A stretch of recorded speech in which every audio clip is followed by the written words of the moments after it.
Hi, everyone. Welcome to Mini AMA, or Ask Me Anything. Mini AMA is a monthly virtual interactive educational series, and we are joined by subject matter experts every month to answer your questions, and it's designed to bring interactive learning opportunities to anyone, anywhere. I'm Maria Plussel. I'm the Executive Director of Minnestar. We are a nonprofit community organization built to nurture and engage those interested in technology through meaningful connection. So we organize some of the biggest tech community gatherings around town, like Mini Bar, which is the nation's largest tech unconference, Mini Demo, which is essentially Minnesota's premier geek show and tell, where a bunch of folks come together and geek out about what it is that we're building and innovations in Minnesota-made tech. We also have Back to Campus, which is same concept as Mini Demo, but all of the presenters are students or recent graduates. And we also put on mini AMAs. So we normally do this every month. Since the COVID outbreak and the transition to working remote, which we're going to talk about a ton today, we are ramping them up and we're having them every other week. And we're really, really excited about this topic. It's one that a lot of people have been mentioning and talking about. So many companies are moving really abruptly to fully remote. So I'm really excited. I hope you're excited. And we are going to be joined by an amazing panel of people who are going to discuss this really timely topic. So with that, I'm going to kick it over to our incredible moderator, CEO of Structural, Scott Burns. Thank you so much, Maria. As Maria said, I'm Scott Burns, the CEO and co-founder of Structural.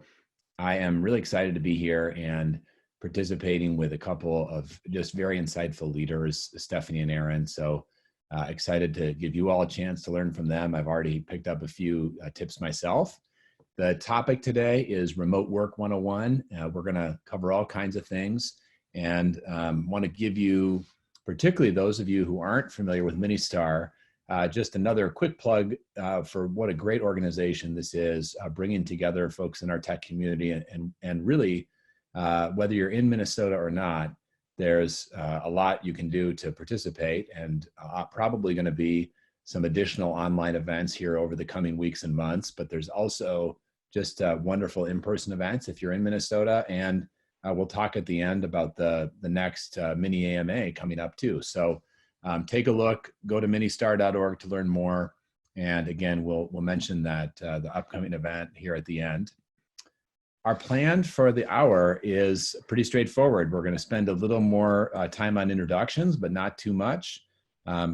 Maria's already given you a little update on how to ask questions in the webinar, but please go to the chat, go to the question area, ask the questions you need to ask. And then we're going to try our best to kind of go through 3 different levels of tips: individual tips, manager tips, and organization tips. And then we'll wrap up right by 1. Finally, I want to, before we hand it over to the panelists, quickly, I'm not going to introduce them myself now. We'll let them kind of cover that later. But I do want to point out the most important part of these bios, which are the current coworkers. And we have everything from snoring bulldog to children of all ages, from babies to teenagers. We have a geriatric pet rat, and I have 3 children in my house right now, and a spouse working in healthcare who is out of the house for the first time in the last couple weeks today. And so my kids are hopefully going to be well occupied. And then I have a Labradoodle who just is having the time of her life with her whole family around. So she's the one family member who's really happy about all this. Just a couple of quick pre-corona and post-corona thoughts about remote work. Most interesting to me is really the fact that remote work's already been taking off. There was a 7% increase, I believe, last year from just 4 years ago, and that pace is picking up. 43% of U.S. employees are working remotely in some capacity. Today, it's probably a lot higher number, but 1 in 3 of those is spending more than 80% of their time working remotely. So this isn't just something where people are working remote 1 or 2 days a week. There's definitely some of that, but there's a lot of people doing it at a very significant level and making it work. As evidence that they're making it work, by Gallup's measures, employees who work remotely 60 to 80% of the time are more productive and more engaged. So just think about that and how that challenges some of the preconceived notions about remote work. Now we're in a new world, and the observations to date are probably a little premature. But one thing that I saw just yesterday was this commentary from Global Workplace Analytics that those who were not ready for this time will learn what worked and what didn't work and are going to be much better prepared next time and making investments into that resilience going forward. The second thing is really just this stunning statistic that working at home and remote work is saving US employers over $30 billion a day, over $30 billion a day in what would have otherwise been lost productivity during this crisis. So already our ability to adapt has made a huge difference. Most important quote here is the kind of personalized thing everybody is going through right now. I just had to beg my 3 children, 2 9-year-olds and a 12-year-old, to just stay quiet for this 1 hour today. We canceled the music lessons. We're doing our best, but if they barge in, I hope you can forgive me. So that's really it for me. I want to now introduce Stephanie and Eryn and get started. And maybe we'll just start with Stephanie. Stephanie, it'd be great to just have you introduce yourself and your own sort of journey with remote work. Just catch us up on where you're at. Sure. Well, hi, everyone. I'm Stephanie Hammes-Betti. I'm with USBank. I work on the innovation team for USBank. And, you know, I think I'm on week 2 now of being fully remote.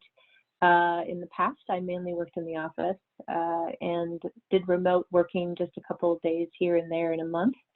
So I am learning all sorts of ins and outs of what works and what doesn't. And it, you know, I think I said at the beginning of our Connect today is that, you know, every day is a bit of an adventure. Sometimes your VPN doesn't work or Webex won't work. So yeah, we're continually refining and learning our new process. Excellent. Eryn, can you share a little bit about your background and your remote work touch points? I know they've been different in different roles. Mm-hmm. Yeah. Hi, I'm Eryn O'Neil. I am currently the Director of Engineering at Cloudburst, and they were a work in-person company until a couple weeks ago, like many of you. The beginning of my remote journey started when I went self-employed. And so by nature, as a tech consultant, a lot of that work was remote, communicating with people, communicating with my clients, all that stuff virtually over the phone, but very rarely in person.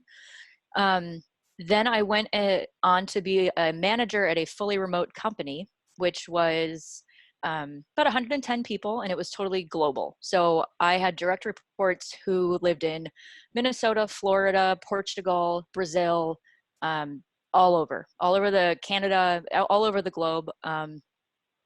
And that was really, really fun. Very cool. I left that job and started a new one as the Director of Engineering at a Minneapolis-based company. And 3 days after I started working there, we switched to permanent work from home. So now I'm in the position of unexpectedly being back remote and helping my, I mean, it's a team effort, but I'm lending what, you know, experience I have to help us transition so abruptly from getting to work in person to not anymore. And Cloudburst already works from home 2 days a week, but it's a very, very different thing to go from, you know, most thinking of yourself as based in the office with a couple days off to being fully remote all the time. So I'm looking forward to getting to talk about that. Nice.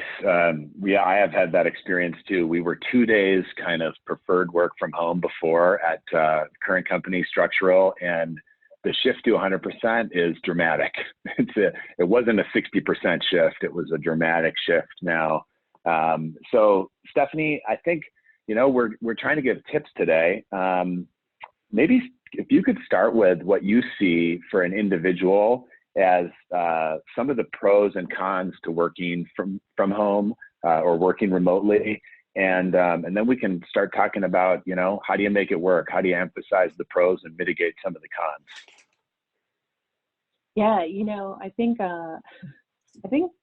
you sort of learn by trial and error a little bit, right? So I didn't necessarily have a designated workplace because I would just do it occasionally, and my husband actually uses the office we have in the house. So really kind of declaring some space that I can focus at and say, this is my workspace, you know, keep the notebook, the laptop, all that stuff together and organized, I think has been probably one of the biggest things I learned to do right away, to feel like this is my normal way to work.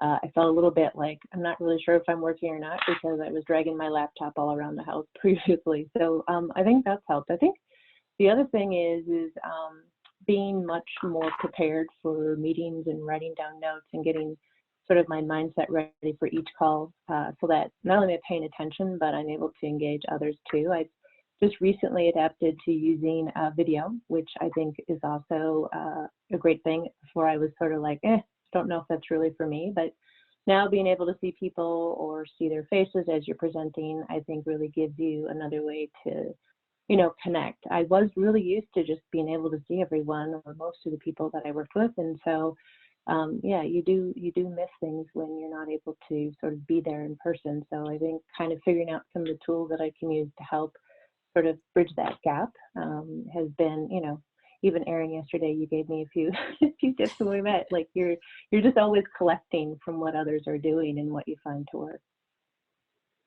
Eryn, how important has the actual space been for you in the work? Oh, it's essential. I think, I mean, you can see behind me, I'm lucky enough to have an office with a door, because when we moved here, I was working remote. So that was just a requirement. But since I have a husband and a baby at home 24/7 now, it's essential to be able to keep them out of the room.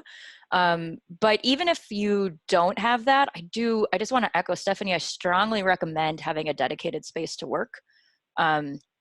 If it can't be an office with a door, okay, can it be a corner of your dining room or your bedroom or something that you can set aside?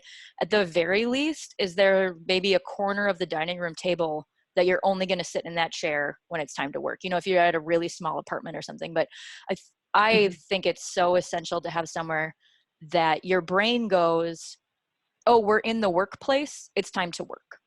And then when you're not there, you don't have to work, because it's so easy to never disconnect when your office is also when your home is your workplace.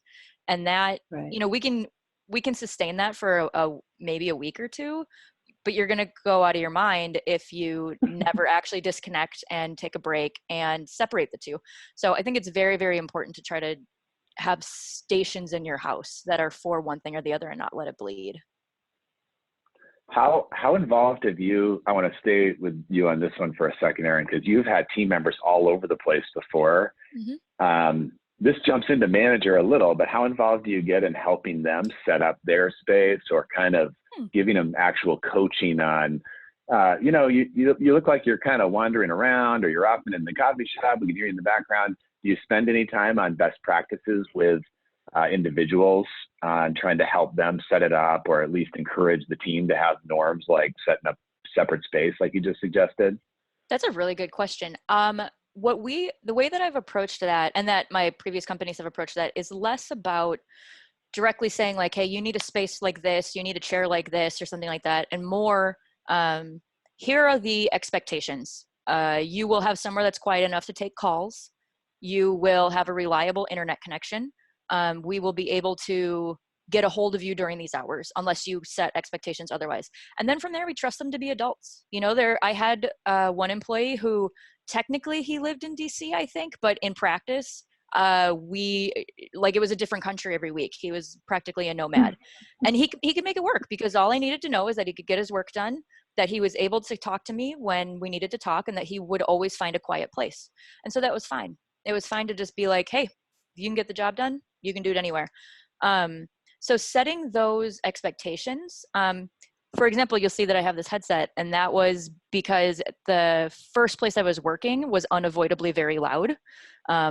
And one of my coworkers really tactfully and gently and Minnesotanly suggested that they make noise canceling headsets that you might find really helpful, because he was tired of listening to the noise on the calls with me. So I think that setting clear expectations for your employees about what they need, you need a reliable internet connection. Right now, none of us signed up for this, so we have to be gracious. We have to give people leeway, but reliable internet connection, relatively quiet place to work. And I think it's really, really important for companies who want to support remote work to have a stipend for the equipment that will be necessary to do this well. If someone needs a dedicated microphone or headset, that's what, $50, and that pays for itself in a meeting efficiency, like almost immediately. I have a little stand that I have on my laptop that helps make it more ergonomic. I have a really nice chair, and these are a lot of these are things that my company paid for, because once you're remote, you don't have to pay for the office. So they could turn that money into giving us the equipment we needed and still come out ahead financially. That's a really good reminder. We do that. We do that also with the stipend, and it's been working. It works great, and it's a good recruitment tool. And I think it's an interesting equalization of this idea of, previously, of course, we expected to pay for these things for employees. Now we're telling them to work from home, but we don't always adjust the investment that we're making in them to that new circumstance. So that's a really great tip.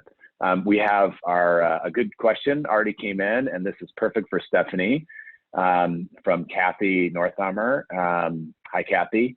Any creative tips on keeping a team engaged with each other when they are used to being in an office together? Yeah. Creative is sort of expanding daily on that. One thing that we've tried to do, and I think it's successful, is sort of, instead of just always having a meeting about a topic, is we've done virtual lunch and virtual coffees. And I think that that's just the idea of what it is. Like, instead of meeting in a conference room to have lunch together, you're just all getting online virtually. The virtual coffee has been great too. I remember it was like our first week, and the first virtual coffee that we set up was great, because all of a sudden I could see all my colleagues, and I didn't even realize how much I missed them. But now it's a great way to check in and see how people are doing. People are sharing stories about this new cohabitating workspace with families and stuff, and some things that work and don't work. But you can also kind of indicate too if somebody might need extra help, or if they want to do something. Our team is pretty good about getting together for, brainstorming sessions, working sessions. I think where we need to just probably step it up is, those casual, I used to stop by your desk and say something kind of sessions. And so, like, what I did just yesterday, even after having another virtual coffee, is just pick people who I might usually run into in the office, or stop by their desk, or maybe even just walk into work with, and set up just 15-minute to 20-minute touch points on, like, hey, I'm just wanting to have coffee and check in and just talk about life, not necessarily, a specific work topic. Because I think when you are used to running in the office, you have that ability to run over to somebody's desk, or to say, hey, let's meet for 15 minutes on something. And now you're removed from that space. So I'm trying to have the mindset, if I was there, who would I go see, and what are some things I might check in on, and just sort of arrange those virtually. I also have seen some really fun things this week that I'm thinking to bring in, where people just did a house tour. Like, I'm in my guest bedroom. That's the office space that I took, and very often there are two dogs sleeping back there. They were banned today. But, those are things that are real. And I think that again, it just shows that this is a human experience. I think what's different about working from home now for all of us is it's mandated, and we're all doing it to keep company going and whatnot. But there are some things that make it a little harder to focus. And you might feel more distracted. And so I find personally that with our team, the more connections we're making with each other, the better it feels, because kind of everyone's going through the same sort of new experience, and we're all learning together. And I think that shared learning is actually, hopefully in some cases, making us a better team to be able to connect out to each other. Nice. I have a virtual happy hour scheduled for this afternoon with the team. We're going to see how it goes. I had to order beer delivered to my house yesterday so I can participate. So we're all figuring it out. We have one thing one of our team members did at the last company I was at, which was larger and had a lot of remote workers, is they took those virtual coffee hours and we'd encourage people to do them individually with each other, you know, outside of management. And it was a pretty neat way to deal with, you know, somebody's in the UK, somebody's in Minnesota, somebody's in Washington. I love that idea. I think it's hard. It's so hard for people to make space for that in a busy company, which we're all busy. And you almost have to like give them permission and say, this is great, this is encouraged. And I love that. Eryn, I know you've made a transition and helping people through that transition right now. Any creative suggestions for keeping the team engaged? Yeah, I think one thing that's been working is that the sort of like little rituals and habits that we already had at Cloudburst, we're making an effort to maintain them. So not thinking of this as some kind of vacation from how we used to work, but making it a point to just transition how we work. So for example, Cloudburst already had a culture of every Monday at stand up, which is just our check-in every morning. We would, on Monday, you go around and we take the first several minutes where everybody just talks about what they did on the weekend. And it's really adorable. And we are still doing that, even though a lot of it so far has been, I didn't leave my house. But the point is that, you know, it's a sense of normalcy. It gives you a way to connect to your coworkers as humans. And we also have this sort of ritual of at the end of Scrum where we'd all clap like in unison. And now it is so awkward because it's impossible to clap on unison on a video call. So it's just like popcorn. You hear it in the background, but like we embrace it, you know, it's just silly little things. So figuring out some of the stuff that you already had and seeing if you can transition that, I think that's really important. I forgot my next thought, but yeah, I'll leave it at that.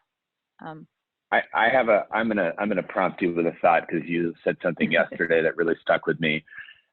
So thinking about the individual, so you just made a comment about, you know, it's a really good suggestion of maintaining normalcy and putting things that have worked in person in place when you're in a remote work situation. And Stephanie's suggestions of the virtual, you know, coffees, or we're doing virtual happy hour. What are the things that you should be doing differently? You talked yesterday about taking advantage of actually having work from home or remote work situation. What are some of the ways you think an individual can really take advantage of it so that it becomes a great part of their work situation in life? Absolutely. Yeah. I think it's really important to maintain structure, but embrace the flexibility of remote. So try to work at similar hours every day, or at least have like a weekly schedule that you stick to, that kind of thing. But your schedule doesn't have to be 9 to 5 anymore. The last week, I've been waking up pretty early because I have a 1-year-old now. And before, I wouldn't have started work until I got there at, 9:30 or so, after we do the whole morning routine of feed the baby and get ourselves dressed and daycare and all that stuff. And now it's like, I wake up and start work at 8. Then I take a little break and get myself ready, and then I come back and I keep working, and I get to stop and take an hour and have lunch with my husband and my kid. And then I can stop early enough in the evening that she's still awake for a little bit, and I just kind of circle back and do some more work at night. So it's, you can really flex this to be something that enhances your life. I know people who they just every day at 12:30 they meditate, or they go to the gym over lunch, or which don't do that right now, but you could maybe approximate. But there's one person that I work with, he doesn't really come in on Thursday or Fridays, and instead he codes all weekend, which is not my thing, but it is his thing. Like, he likes that. He likes just having that time to code. So, work with your teams and stuff, but there's so much room to embrace the flexibility of this that will not merely like get you through, but improve your life, like give you a better quality of life. I think those opportunities are there. Yeah, I think just, go ahead, Stephanie. No, I was just going to sort of say to Eryn, what I think is really important about what you're saying is the truth that we have to face now is that our lives have blended between work and family pretty closely. Mm-hmm. And it can be stressful if you're still trying to sort of stay on track to how you would have run your day at the office versus, now you're home and people are being noisy or need help or whatever, that if you can sort of give yourself the permission and sort of the acceptance that you might have to switch things around and maybe go for that walk at 2 o'clock or have lunch with your family at noon or whatever, to do it, because the permission helps a lot, I think. And that's, I think, the biggest change, at least from my mindset, having come out of like an office setting into a home setting, is like, okay, I can, to your point, you can do those things, but for some reason you sort of need to permission yourself and just say, yeah, it's okay, like let go. Mm-hmm. Absolutely. Yeah, I've hung on very tightly to trying to make remote work some kind of exception and to kind of follow my same work pattern until just the last couple of years, because I'm working at a company where a lot of the people are much, much younger than me, probably closer to my kids' age. And they've sort of re-educated me now to, you know, this is how you do this. You take advantage of it, you make it work, you know, and I don't, whether it's playing video games for an hour in the middle of the day or taking that run or the gym break, I hung on to a lot of guilt about those behaviors in my last job, even when I was working from home for a day. So that's awesome. We've gotten a few questions and comments about tools. I'm sure there's some different tools because you two are doing different sorts of work, but Stephanie, what are the tools that are working best for your team and that seem to matter most on your end? And then we'll give the same question to Eryn. I think the biggest tool that we use for work, and you know, there are days where it works better than others, is the Webex, right? So that is our primary virtual meeting tool. It's also the place where, you know, you're kind of connecting people and able to sort of video in and see how things are with them, and even for presentations, right? We've been looking at our tools, like we now have Teams available, and, you know, from kind of communicating as a group, especially on a specific project, I think that that's getting better versus everyone just always sending emails and updates and that kind of thing where you can't track it. So I think the timing of where the bank was going for a lot of, I think, team project tools and team collaboration tools, just the timing kind of worked out in that we do have that available. I think some tools that we're trying to look at differently are like, we do a lot of workshopping and online ideation collaboration tools or collaboration meetings. So we're trying to figure out what are some tools to still be able to get the visual effect of somebody, you know, brainstorming, putting ideas up and voting and that kind of thing. And we've kind of kludged it together with all sorts of tools, but I think we're still trying to find the best system or a better system always, because you just lose stuff, and, you know, we're going to have to do this for a while. So, you know, we're continuing to explore that. Nice. Eryn, what tools are most important to you all right now? Yeah, so I'm in tech. So there's some things about our stack that are going to be really different from maybe like corporate America. And also, I think in some ways they're like pretty, I don't want to say standard, but like they're very common tools. So we use Slack. Slack, I think, is a very, very, very important tool for remote. Or something like it. It's a chat tool that's basically a lot of chat rooms, and then you also can do private messages within it. So it'll replace, for a lot of companies, it's replaced email and instant messaging. It's really geared towards remote work. We rely very heavily on our project management tools. So GitHub for our code. We use Jira. I've used other things in the past. It doesn't particularly matter which one you use, just have somewhere that you're managing your projects. Like Stephanie was saying, trying to get it all unified is really important. If you don't have other people there just to ask, you need to have people know where to find it. Some kind of centralized documentation is also important. Again, there's a million ways to pull that off. You can do Google Docs with Google Sites. You can do something a little more full featured, I forget the name of it, but, you know, there's a lot of options out there for that, but something that keeps your stuff unified. And then if you are using something like Slack, you can get into some really useful extensions, like things that'll set up those virtual coffees for you, things that integrate with calendars or integrate with your project management tools, things that help you that'll integrate with GitHub, you know, so you almost get like a central hub. So everybody kind of knows where home base is, and then it branches out from there. That's the approach that I found has worked really well. Nice. And now we have questions streaming in, so this is good. Let's see. Well, we're on it. All right, so we've got all the tools, but there were two different interesting questions about how do you keep track? What are some tips of dealing with team members who are unresponsive to Slack or silent to emails? You know, you talked about this sort of norm, Eryn, of having, hey, these are the times I'm going to be responsive or not. What do you do when somebody's just kind of, I don't know, I call it, you know, I refer to it as ghosting me, but I get, you know, be in a conversation and then they're just gone for an hour, and I don't want to be too micromanagey about it, but how do you handle people who maybe aren't quite getting bought in on the norms of how to communicate, when to be available, that sort of thing? I get to put my manager hat on now. Yep.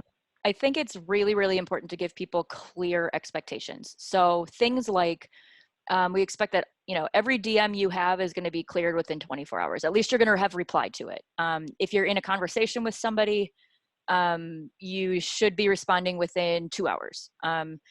It also goes the other way too then, because it means that the people who are asking questions understand what is a reasonable amount of time to give somebody to get back. In a place that is not used to asynchronous work, that can be a real challenge for both sides, frankly. It's a lot. You have to kind of figure out how to manage what it means to not have somebody at your fingertips. That's just a reality of remote work. So setting those expectations, telling people very clearly when they're not meeting them, and utilizing a lot of scheduling of check-ins, of, you know, let's just have a working session on video, those kinds of things, helping people sort of get acclimated to those new norms by making sure that they're not unspoken norms, but spoken norms, so that everybody's can be on the same page. I think that the two cardinal rules of remote to me are, one, over communicate. Everybody has to over communicate all of the time. And two, interaction has to be deliberate, because you never get accidental interaction anymore. You don't get to rely on passing somebody your water cooler or I'll catch you after the meeting or something like that. So when you set those two expectations, hopefully people can rise to meet the challenge. If they're not, now you have kind of more of like a management, you know, performance issue, which is sort of a different thing to deal with. But I think before you get to thinking of it as a performance issue, it's really incumbent on us as managers and leaders to make sure that we're setting clear expectations for people so that they know what we want them to meet before we tell them that they're not meeting it. That's good. That's sort of like, you know, it's like, in a way, it's like management 101, but transitioning into this environment. And I think that how you do your work really does matter. Stephanie, how do you handle, and how are you coaching those parts of the team, people on the team who are maybe not quite figuring out the norms? Have you had any experience with that? Yeah, you know, I think now is different than before, right? Because now if somebody wasn't responding, which, you know, I've had a couple of situations like that, first thing I'm going to try to get to is, are they okay? Because we are in a sort of a different world right now. So making sure people are actually okay is kind of the first thing, which is different than probably a month ago, how I would have responded. I think, you know, Eryn, you mentioned norms, and our team just, for example, moved into an open workspace prior to all of this happening. And we had to come up with some team norms about all working in an open workspace, right? Because we're all used to cubes and offices and whatnot. And I feel like we have to come back to some new agreement on working from home. I think mostly my direct team, you know, we've all kind of figured out everyone's pattern, and people are pretty good about letting us know when they're going to go out or what they need to do. You know, we similar, like 24 hours is usually from an email response or getting somebody something. So we're able to get it. The other thing is that simply, I think we've all become really good at stalking people on Skype and other tools we have. Like, yeah, I know you didn't answer that, but I do need it. And so you get kind of crafty. I do feel like, though, that there should be some way to create a working agreement, whether it's your team or your project team that you're on, especially now, because we do want people to take care of their mindset and their health. And so if it's, to your point, the fault of the person who, you know, codes all weekend, maybe you're going to take a couple hours off here and there and still talk about that so people know where to find you if something goes wrong. But I think mostly in a corporation, we're pretty good at getting the responses we need. I just think now there's this extra layer of adding in, are you okay? And is there something going on that you might need help with that's just maybe not work? That's so important. I I'm love really glad that. you say that. Yeah. It's a wonderful reminder. There's somebody made a comment to me right after we were transitioning to this new world that we're still figuring out, and we'll learn a lot over the coming weeks and months. But it was a sort of put on your own mask before assisting others, but you have to help other people put on their own mask too. And if somebody doesn't have things figured out with their kids, with their spouse, with a relative who's at risk right now, you've got to prioritize that. We've been making sure to share mental health resources with people, all those sort of things. It's harder because people I might actually notice if they were in the office having an issue. Now I have to bring that intentionality in. We want to go to more manager tips, but I want to honor some of the great questions that are coming in. So one of them, this is one of my favorites. I'm just going to read it from Tori because it's perfect. As a person whose work was less than 15% screen-based a couple weeks ago and is now only able to do work and connect with other humans via a screen, my body is not a fan of this. Short of investing in new chairs, blue light reducing glasses, etc., what body care tips do you have? I love this. Who wants to take that? Go ahead, Eryn. So I'm also a dance teacher, as it turns out, so I can talk a little bit about body care. So first, this is not a dance thing. This is just, you talked about the blue light. There are programs for every major operating system and for all phones as well that will reduce the amount of blue light that comes out of your monitor. And I strongly recommend you look into them. On Mac, Flux is a big one. It's also just built into the OS now, I think. On Android, I use something called Twilight. They all have it. So that's a great thing to get. Set a timer to make sure that you're getting up and looking away from the screen. You want to make sure that you aren't only focusing right here. You want to make an effort to look across the room, across the street. That's really important for eye strain. And maybe every hour you take a break. You walk to the kitchen. You don't have to go around the block, but you just want to move. You can make a makeshift standing desk out of just stacking things that you own. And I'm assuming that you have a laptop to be able to do that, but you can just kind of move your machine from where you sit to where you stand, and even just changing positions is going to help you a lot.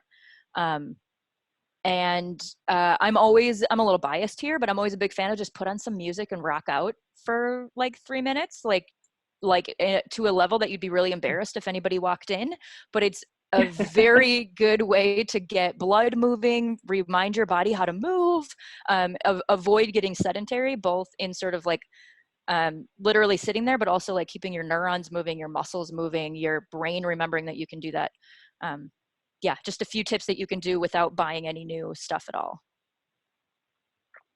That's really good. Were you the person yesterday? Somebody told me yesterday I should do, you were doing meetings where you're walking around the block. Was that you? No, maybe not. So you get on the phone. And, yeah. I know, it's good. So this is a great suggestion that Eryn did not give me yesterday, which is, get your team, and you can do the virtual coffees and the virtual happy hours this way too. In fact, I've been encouraging people to do walks together in lieu of happy hours the last few years, because I think tech culture in particular, we tend to organize all of our fun around drinking, and we're trying to encourage people to be healthier. So get on the phone and schedule a meeting with somebody. If you just have to catch up, whether it's informal, virtual, happy hour, meetup, coffee type thing, or something else, go on a walk together. And, you're not going to be walking literally together, but they could be in Barcelona and you could be in Detroit, and you go on a walk and have a little chat. And that is a good way to, I think, move your body. Stephanie, any tricks or tips to keeping healthy as an individual? No, I say that, what Eryn's recommended, that I've been trying to figure out, and I finally got a laptop stand myself, and that made a tremendous amount of difference. But I also just found on YouTube armchair yoga and office yoga, and they're just little desk things that you can do to stretch out your neck and your arms. And usually where I get the tension is in my neck, and most of those are 30 seconds to a minute long. So from a break standpoint, they've been pretty easy just to squeeze in. And the difference of trying a different one every day is kind of nice, because then I sort of feel like I'm up to something new, and hopefully find the one stretch that'll work for my neck. I don't know. Yeah, let me know when you find it. Go ahead, Eryn. Yeah, good luck. I was going to say, to combine sort of like work strategies and body care strategies, something called the Pomodoro method is really, really useful. And it's the basic idea is that you set a timer for an amount of time, and then you take a break at the time it beeps. So the default is 25 and 5. You work for 25 minutes, then you take a 5-minute break. And you can scale that as long as it's 5 to 1. That's really what the method is. So if you want to go up to 50 and 10, or you really are having kind of a spastic day and you want to go as low as 10 and 2.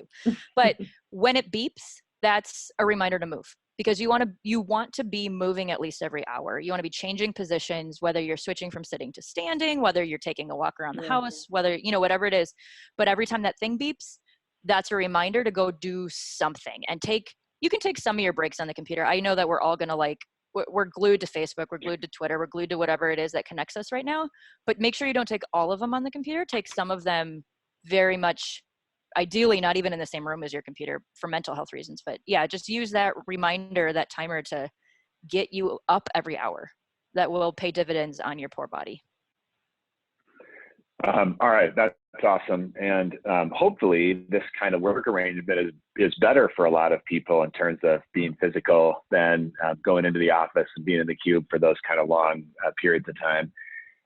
So there's a lot of questions. I have one tip I've liked as we shift into organization and management tips and tools is calendar visibility. So I think one thing our team really encourages, and that I've just gone to, is a default open calendar for everyone. And it's really, we have it as a norm that you can block time on your calendar. You can block time to do work. You can block the weekend to code. You can block time to take the kid to soccer, whatever. You don't have to say exactly what you're doing all the time.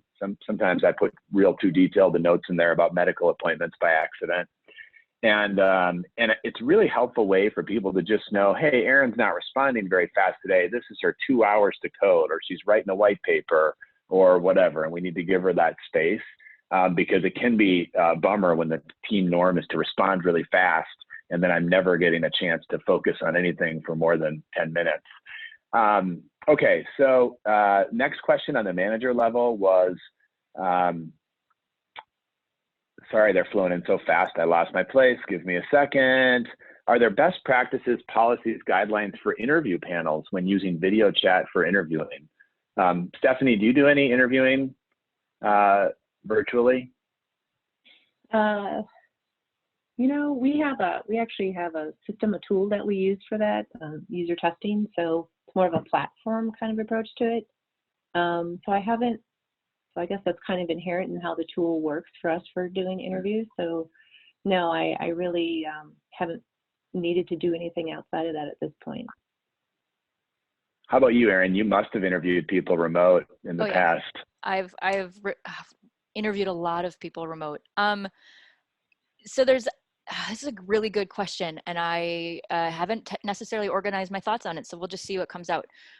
We use Google Meet, or whatever your web thing of choice is. I recommend trying to limit the number of participants to no more than 3 plus the interviewee. It's too chaotic after that. You want to make sure that the interviewee knows exactly when they're allowed to talk and that they're allowed to talk, and too many Brady Bunch faces on the same screen will interfere with that. I recommend, I'm talking interviewing for hiring, so I recommend for anybody, but especially in this case, go in knowing what your questions are, because it's a lot harder to have a fluid conversation on webcam. So you're going to do your best, but it's a lot harder, and it helps a lot if you have a sense of where you're going to go after each awkward pause. It also will make your interviewee feel a lot better if you can set up the stage and say, okay, so here's what we're going to do. We're going to do some intros, a lot like Scott had in his agenda. We're going to do some intros. I've got some questions for you about your work experience. We'll move into some technical stuff. And then I want to talk about, what your work style, and helping people move through that. Like, any structure you can put around the weirdness that is interviews is good, especially here. The other thing is remembering that these are strangers who are terrified because this is a really big deal to them. And for you, it's just another interview. But so trying to emote more, get a theatrical face if that's a thing you can have, but like try to be nice and calm and slow and recognize that they might be uncomfortable since this is kind of a new webcam world for all of us. And bring a little bit more humanity and friendliness into it, because no matter how much you bring, the webcam is going to cut out, a significant percentage of it and make what is already an intimidating process feel even less warm. And that's not going to give you a good impression of them, nor of them of you. So yeah, that would be my recommendation. Those are good. Those are really good. I've done a good amount of interviewing this way, and I always regret when I don't say up front, I understand you might get cut off, something might go wrong, it's no big deal. I feel like somebody feeling like they blew the interview because their internet went out is not the feeling I want to give them during an interview. It's not your fault. And we all, I think, are developing a new level of empathy and compassion for people, which is, and also letting a little more of it show with ourselves. So we're going to jump around between company and manager stuff because I think we're getting some good questions from people. This one is tricky, but my company's leaders are still not on board with allowing work from home, even with the new stay-home order from our governor. Do you have ideas, links, tools that I can use to get them on board? We're not going to do the links and tools right now. We may try to follow up with that. We'll see what Maria can help put together for you. But Stephanie, USBank allowing work from home, that didn't happen overnight. How does a company like USBank get to that conclusion that they need to do it? What are the best arguments? Well, safety, right? And a lot of this stuff is really around business continuity plans, right? So pandemic planning is kind of a regular process and sort of activity that I think a lot of large companies go through. So you have a plan, and there are certain triggers according to the plan that, once they get hit, then you start to roll out the plan. I think for the bank, it's really understanding what's essential and what's going to sort of keep us operational. And, I think in the beginning, we were going to try to do waves, right? So have some folks in, some folks out. And then it just became more and more clear for us that the best thing to do to keep the employees safe and the company operational and, is to determine who really needed to be in the office or to need to be front facing, like with the customer per se in the branches, and who could operate, from home. And so, that was tested and planned out. And so I think relatively easy as a rollout for us because that had already been pre-planned. I think for companies right now, I think, not knowing what type of company this is just, their decision around what's the risk for them, what's the risk to have the employees in and what's the risk for out and how are they deciding on that. It would seem now that there's some pretty clear guidelines that have come out if you're in Minnesota or in some of the other states where they've made that decision for staying at home. There should be some guidelines to follow or some questions. Usually that's how most of these things get determined. I think it's, I don't want to pass judgment on any particular company because I think people have different decisions and some jobs you really have to be in. And, I think I have heard several CEOs in manufacturing or in services who, even if their employees have critical things that they need to do, that they're giving the employee as much of an option as they can. Hey, we need you to do this, but if you're not comfortable, and I think as an individual, if you have at-risk people at home, you need to be very, very clear about that, whether you're, a nurse or in manufacturing or in services, that your situation may be different than I'm a dad of young children and my wife's a healthcare worker and nobody's got an issue. I might not be as dialed into the fact that there's even more life-threatening situation people have. There is a bigger topic here on how to make the case for work from home in general. And I think that this event is going to train already a lot of people. I know a 75-year-old CEO who recently told me that they moved an entire group internationally early on in this pandemic to work from home. And he was personally surprised that productivity improved. They track productivity of that group very carefully, and productivity went up just like Gallup says. for the group. And for him, his eyes have been opened now. And that's why I think that this event is not just a single transient thing, but I think it's going to have a permanent impact. To that end, Susan had just a comment, which I think is really relevant. I think if you lose my earbuds, let me know, shake your head or something. I think a positive from all of this is better connection and collaboration of teams. Office workers can now better understand remote workers, and maybe the lasting effect is more mindfulness and connection across teams, regardless of where people sit to work. So I think that's great. I really worry about remote workers being over commoditized. You know, you're the person who does X and we parked you in some other place and we just want that out of you. And I really have worked hard as a manager to make sure we pull people in and find out that they have hopes and dreams beyond the role we're just having them do remotely. I think this is an event that's forcing all of us to have more empathy to, you're not going to be found anymore walking around the water cooler.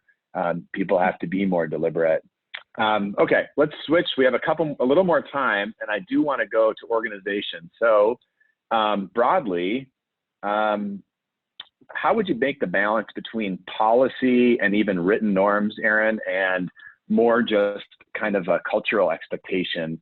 If you're leading an organization or a team, do you think policy is more important, culture is more important, or how do you think about the blend of those two things? I don't think they can really be separated. I think that the culture is limited by your policies or lifted up by it. And so managers and leaders need to be thinking about what the impact of their policies will be, but in terms of the culture. So for example, so a concrete example, I think it's pretty important with remote to have a culture of async. And so have people understand that, you know, as we've talked about before, people might not be able to respond right away. There are certain things that we can do just fine without being in the same place, and just fine with sending it off to someone and trusting that they'll get it done within the next X hours. But in order to have that be a thing that your culture can support, you have to have policies that allow for it. So your policies can't be, if the boss IMs you, you reply right away. You know, that can't be something that is expected of people, and it can't be something that they're punished for not doing. So I like starting from thinking about what your values and what your values are as an organization and what culture you want to foster as a result of that, and working backwards from there to what are the policies that make sense, balancing our business needs with the kind of place we want to be, and making sure that what you lay out does not preclude anything that you are saying you want to happen, but are not allowing to happen. That's great. How big a role has policy played versus culture, especially before the event, as you had team members spread out all over, Stephanie? Well, I think, you know, it's banking, so it's pretty regulated. So policy is pretty important to us. I will say that I don't know how much policy really impacted the remote working from home, because I think all of us, you know, they're either in a different office location or they actually are a home remote employee. And so the compliance policy, all the process stuff, that does extend to them in those settings. I think what's different is maybe now the impact of just this life and this disruption to just life in general, where, you know, you're really making the calls per hour. You're not trying to disregard policy, but you are trying to put people first in a different way. I think you said earlier, you know, that the perspective of being a remote employee has somewhat changed now that we're doing it full time. And I think that that's kind of where that policy is it's like, keep safe, don't, you know, do anything to harm anyone or the customer, you know, that kind of stuff. But I also think it's like, well, what do you need? So yeah, maybe I can't get back to your Skype right away when you sent it because I was out taking a walk and I needed to do that walk, or I was having lunch, or I was in another meeting. I think that's where being pretty clear on what the expectations were, or if somebody didn't meet your expectations, that maybe you just talk about it, because maybe it's just that you're not lined up right now and things have changed for them and you didn't know about that. And, you know, that's kind of, you know, I think this is a time, and especially where we're all learning how to remote, and some of us are probably better than others, is like, just being really clear on what you need and when you need it and why, and sort of what you expected, because we're probably going to have to start to shift some of those things. Well, those are all really good tips, I think, for the organization. I had a lot of questions, but the questions from people I think were better. So let's maybe switch to just wrapping up. I will open it up even broadly. If you have anything you want to pitch to the Minnestar audience or make people aware of, great. But otherwise, it'd just be great to get your closing thoughts, Eryn, and then we'll do the same for Stephanie. Okay, well, I will real quick take the opportunity to pitch. I work for Cloudburst. We're a startup studio. We help primarily or exclusively underrepresented founders, and we're hiring. So if you do JavaScript, let me know. I would love to talk to you if anything I've said here resonates. And you'd work for me. Whether that's a good thing or bad thing's up to you, but it's just what's true. Also, I have a newsletter and a list where I talk about remote and management and all sorts of stuff. So if you find me on Twitter, I will post the link and you can get in on that. So yeah, so closing thoughts. I think what I just want to do is reiterate that the way to work remote successfully is it comes down to empathy, which is like a bit of a buzzword, but also is like just a really real thing, because you have to recognize that people are in a weird place right now, especially.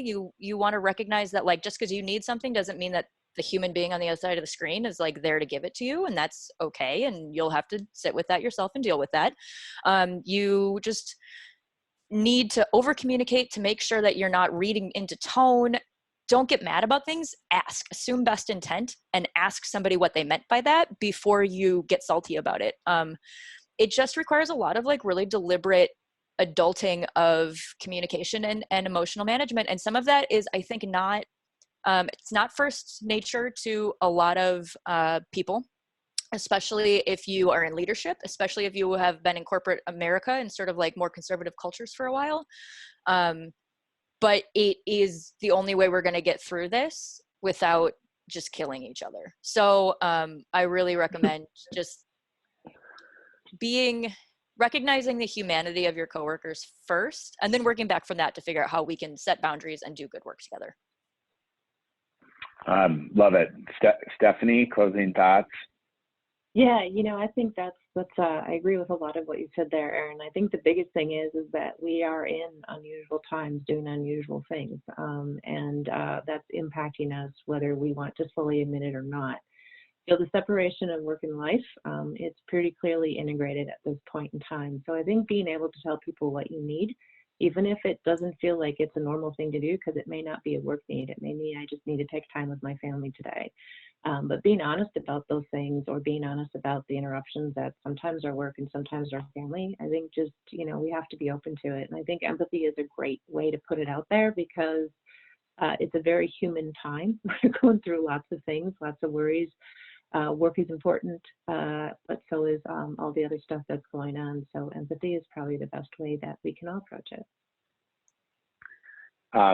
Thank you so much. I want to just thank you both for the incredible insight, and it's been really useful. I've seen a lot of really great feedback come in. I hope everyone got as much out of it as I. I'll share my own a little bit. My own perspective is so tied to the human part of things. I just think that there's a lot of benefit when we can humanize and strengthen the connections between people and make those more organic and networked across an organization instead of top down. And this is a chance to invest in that. The Structural's whole mission as a company is about humanizing data and strengthening connections. So if you want, you can follow us.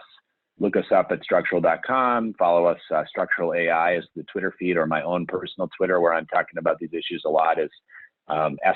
Burns. So check us out and connect and ask any follow-up questions there if you would like. And I have put up on screen just a little more about Minnestar. There is an upcoming, another Ask Me Anything on April 8th. So I'm sure everyone on this email who signed up here will get an invite there. And that's a chance to connect and learn if that's a topic of interest. And otherwise, let's all keep our fingers crossed that the awesome in-person events start to crank up again soon. Thanks again. Thanks again to Maria. Thanks, Eryn, and thanks, Stephanie. This has been a lot of fun, and I hope everyone has a good and healthy day as you navigate all the challenges ahead. Thank you. Thank you, Scott. Thank you.